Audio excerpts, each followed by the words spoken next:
নমস্কাৰ দুজনমান ভিউৱাৰ্ছৰ ৰিকুৱেষ্ট মৰ্মে আজিৰ এই ভিডিঅ'টোত মই আপোনালোকক ক'বলৈ যত্ন কৰিছোঁ বি ভাৰ্বৰ লগত হেভিংটো আমি কেনেদৰে বাক্যত ব্যৱহাৰ কৰিব লাগে বা কি অৰ্থৰ বাবে ব্যৱহাৰ কৰা উচিত আপোনালোকে ভিডিঅ'টো স্কিপ নকৰাকৈ শেষলৈকে চাব আমি আমাৰ ডে টু ডে লাইফত এনে ধৰণৰ বিভিন্ন বাক্য কৈ থাকোঁ যিবোৰ বাক্যত আমি বি ভাৰ্বৰ লগত হেভিংটো ব্যৱহাৰ কৰিব লগা হয় আৰু এই ভিডিঅ'টোৰ জৰিয়তে আপোনালোকে এনে ধৰণৰ বাক্যবোৰ সহজে আপোনালোকৰ ডে টু ডে লাইফত ব্যৱহাৰ কৰিব পাৰিব আৰু যদি ভিডিঅ'টো চাই ভাল পায় প্লিজ ভিডিঅ'টো লাইক কৰি যাবলৈ সমলি নাপাহৰিব আপোনালোকৰ লাইকে মোৰ ভিডিঅ' বনোৱাত যথেষ্ট মেটাৰ কৰে সো আহক এতিয়া ভিডিঅ'টো আৰম্ভ কৰোঁ আমি আমাৰ ডে টু ডে লাইফত এনে ধৰণৰ বিভিন্ন বাক্য ব্যৱহাৰ কৰি থাকোঁ যিবোৰ বাক্যৰ সহায়ত আমি বুজাবলৈ যত্ন কৰোঁ কিবা এটা কাম কৰি থাকিব লগা হৈছে যেতিয়া আমি বাক্যটোৰ দ্বাৰা ক'ব বিচাৰিম যে কিবা এটা কাম কৰি থাকিব লগা হৈছে তেনেকুৱা ক্ষেত্ৰত আমি বি ভাৰ্বৰ লগত হেভিংটো ব্যৱহাৰ কৰিব লগা হয় আৰু হেভিং টুৰ পাছত আমি যিটো ভাৰ্ব ব্যৱহাৰ কৰোঁ সেই ভাৰ্বটো সদায় বেছ ফৰ্মত ব্যৱহাৰ হ'ব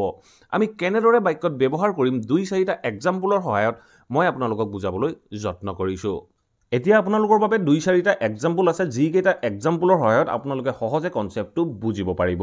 মই যদি এটা এক্সাম্পল কওঁ যে I am having to study harder than usual to pass the exam. I am having to study harder than usual to pass the exam. এই বাক্যটো কি কৈছে I am having to study মই অধ্যয়ন কৰি থাকিব লগা হৈছে তাৰপিছত কি কৈছে চাওক মই কিবা এটা কাম কৰি থাকিব লগা হৈছে I am having to study harder মই বেছিকৈ পঢ়িব লগা হৈছে than usual মই সাধাৰণতে যিমান পঢ়ো তাতকৈ বেছি পঢ়িব লগা হৈছে to pass the exam এক্সামটো পাছ কৰিবৰ বাবে বা এক্সামটো পাছ কৰিবৰ কাৰণে মই সাধাৰণতে যিমান পঢ়ো তাতকৈ বেছি পঢ়ি থাকিব লগা হৈছে কিবা এটা কাম কৰি থাকিব লগা হৈছে বুলি কওঁতে আমি I am having to study harder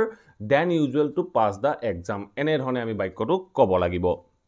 ঠিক আছে এতিয়া চাও আমি এটা নেক্সট এক্সাম্পল চাও কি কৈছে The company is having to lay off employees due to financial difficulties. The company is having to lay off employees due to financial difficulties. এই বাক্যটো কি কৈছে The company is having to কোম্পানীটোৱে কৰি থাকিব লগা হৈছে কি কৰি থাকিব লগা হৈছে lay off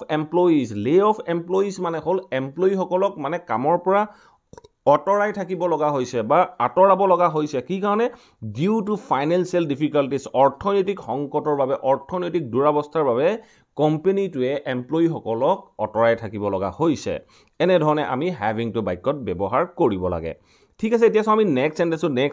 কি কৈছে they are having to wait in the line for hours to submit their documents এই বাক্যটো কি ক'লে they are having to wait মানে হিহতি অপেক্ষা কৰি থাকিব লগা হৈছে কিমান সময় 4 hours ঘণ্টাকে ঘণ্টা হিহতি অপেক্ষা কৰি থাকিব লগা হৈছে to submit their documents হিহতৰ ডকুমেন্টছবোৰ জমা কৰিবৰ বাবে হিহতি ঘণ্টা ঘণ্টা ধৰি অপেক্ষা কৰি থাকিব লগা হৈছে এনে ধৰণে যেতিয়া কৰি থাকিব লগা হৈছে বুলি কওঁ তেনেকুৱা ক্ষেত্ৰত আমি বি ভাৰ্বৰ পাছত হ্যাভিং টু ব্যৱহাৰ কৰোঁ ঠিক আছে অন্য দুটা এক্সাম্পল আছে এই এক্সাম্পল দুটা চাওক আপোনালোকৰ বাবে কনসেপ্টটো সহজ হৈ পৰিব ঠিক আছে নেক্সট এক্সাম্পল চাওক নেক্সট এক্সাম্পল কি কৈছে we are having to be more careful with our expenses এই বাক্যটো চাওক কি ক'লে we are having to be more careful আমি আৰু সাৱধান হৈ থাকিব লগা হৈছে আমি কি কাৰণে আৰু সাৱধান হৈ থাকিব লগা হৈছে we are having to be more careful with our expenses আমি আমাৰ খৰচক লৈ আৰু সাৱধান হৈ থাকিব লগা হৈছে বুলি কওঁতে আমি বাক্যটো ক'লো we are having to be more careful with our expenses She is having to work overtime to earn more incentive.